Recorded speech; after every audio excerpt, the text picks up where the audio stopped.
அவற்றை சொல்லி உள்ளே சென்று பார்த்தோமே. தாய்ப்பாசம் தந்தை பாசம் ரெண்டும் அங்கே கண்டோமே. அத்தனை சொந்தமும் ஆஸ்தியில் கலந்தது, நட்பெரும் சொந்தமே அஸ்தியில் கலப்பது.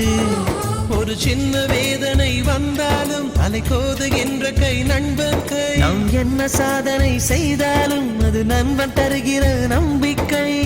கண்ணனுக்கு கோயில் உண்டு, கர்ணனுக்கு ஏன் இல்லை? நட்புக்கு ஒரு கோயில் கட்டு, அதில் ஒன்றும் தவறில்லை. எங்களின் வீடு என்று ஒரு ஏழை நிலாதான், எங்களின் பின்னால் நட்புக்கு ஒரு தாஜ்மஹால் தான். ரோஜா தோட்டம் பூக்கள் தூவி வாழ்த்து கூறும், சொர்க்கம் வந்து எங்கள் வீட்டில் தீபமேற்றும்.